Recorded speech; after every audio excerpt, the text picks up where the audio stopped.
नमस्कार, आप देख रहे हैं प्रॉपर्टी प्लस। मैं हूं दीपक यादव। प्रॉपर्टी मार्केट के मौजूदा हाल से आप भली भांति परिचित हैं।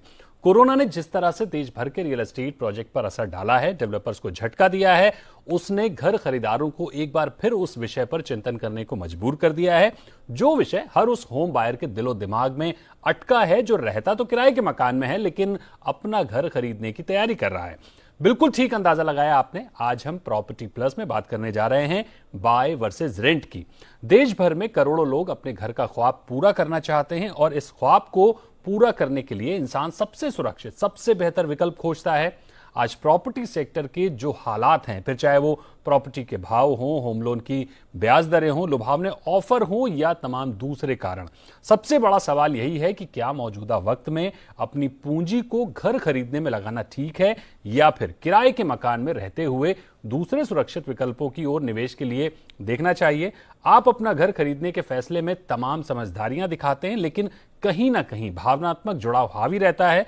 लेकिन प्रॉपर्टी सेक्टर के मौजूदा हालातों की और इकोनॉमी की बेहतर समझ रखने वाले रियल्टी सेक्टर के दिग्गज एक्सपर्ट की नजर से वास्तविकता के पहलू से क्या वाकई घर खरीदना अक्लमंदी का सौदा है या फिर किराए के मकान में रहना ज्यादा फायदेमंद है, बारीकी से समझने की कोशिश करेंगे आज इस शो में। तो सबसे पहले आपका परिचय कराते हैं इंडस्ट्री एक्सपर्ट से।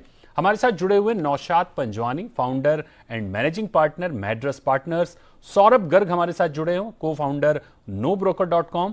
अमित गोयनका भी हमारे साथ जुड़े हुए हैं, MD निसस फाइनेंस। और रवि सिन्हा जुड़े हुए हैं, CEO Track2 रियल्टी। आप सभी मेहमानों का बहुत बहुत स्वागत है जी बिजनेस पर।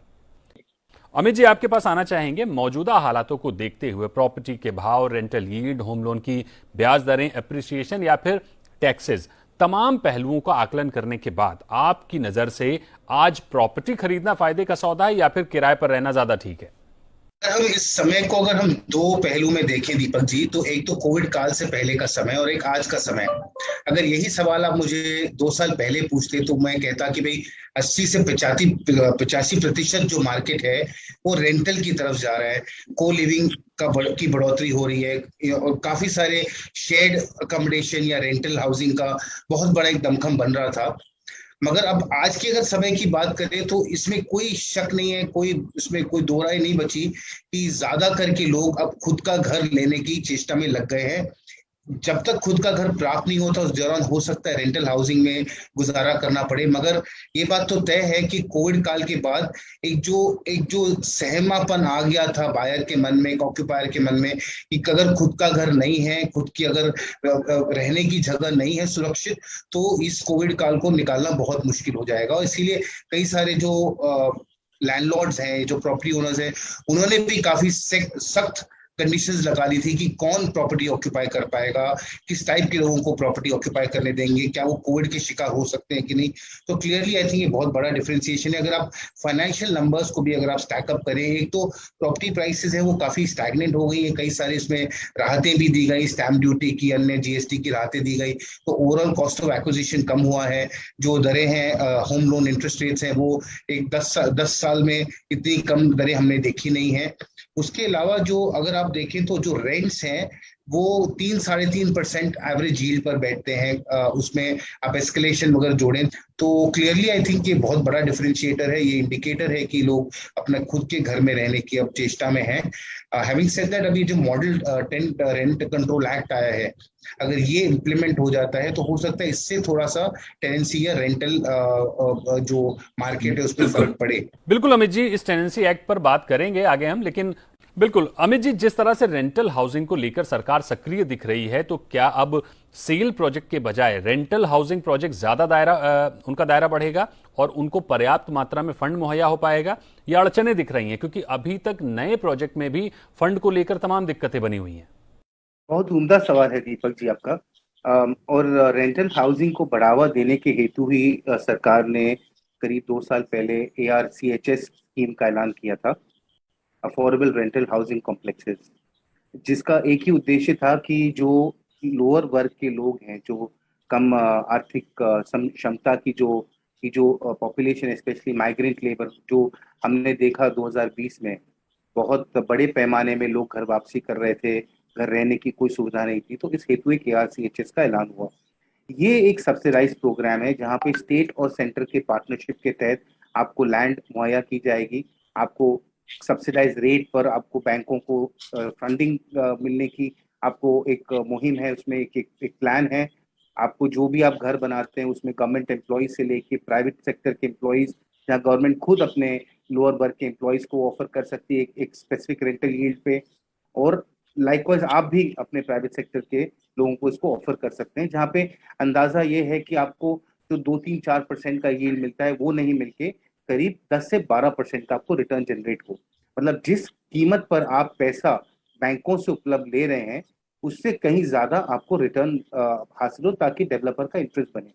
तो अगर ये ARHCS स्कीम अगर सक्सेसफुल होती है, क्योंकि कई स्टेट्स ने इसको अभी तक उसके ऊपर सोच विचार भी नहीं किया है, तो अगर ये हालात बने रहे तो कोई इम्पेरेटिव नहीं होता या कोई ड्राइवर नहीं है कि कोई इन्वेस्टर घर खरीदे और उसको रेंट पर चढ़ाए।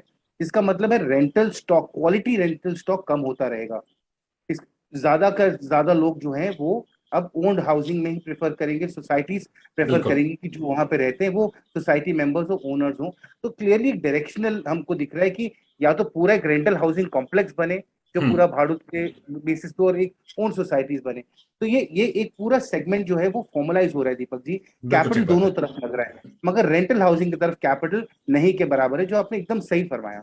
बिल्कुल, चर्चा जारी रखेंगे, लेकिन यहाँ वक्त एक बहुत ही छोटे से ब्रेक का। ब्रेक के बाद जल्द हाजिर होंगे। आप बने रहिए जी बिजनेस पर।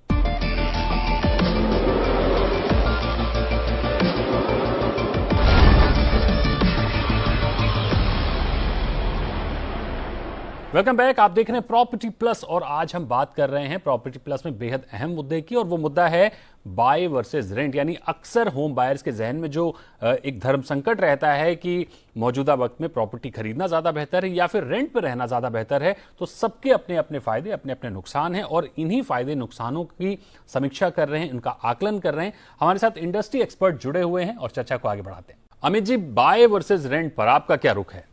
खैर, बाकी मेहमानों और मित्रों ने तो कहा ही है कि आप घर खरीदें, और एक्चुअली रवि जी ने भी कहा है, मगर वो मान नहीं रहे हैं, क्योंकि वो कह रहे हैं कि एसेट क्लास ये राइज होगा।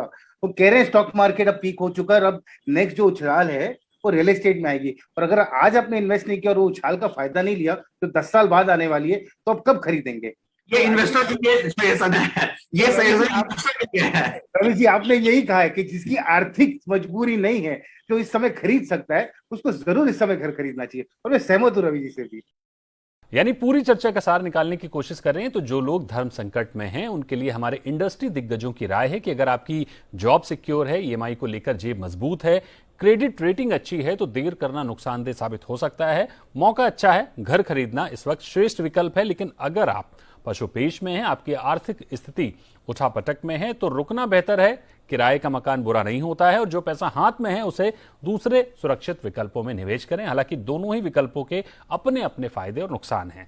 बहुत बहुत शुक्रिया अमित जी, नौशाद जी, सौरभ जी और रवि सिन्हा, आपका भी बहुत बहुत शुक्रिया हमारे साथ जुड़ने के लिए। बाकी प्रॉपर्टी प्लस पर रियल्टी सेक्टर से जुड़े मसलों पर चर्चा जारी रहेगी। आप भी किसी मुद्दे को लेकर विस्तृत राय चाहते हैं या किसी तरह का सुझाव चाहते हैं तो जरूर हमसे संपर्क कीजिए। नमस्कार।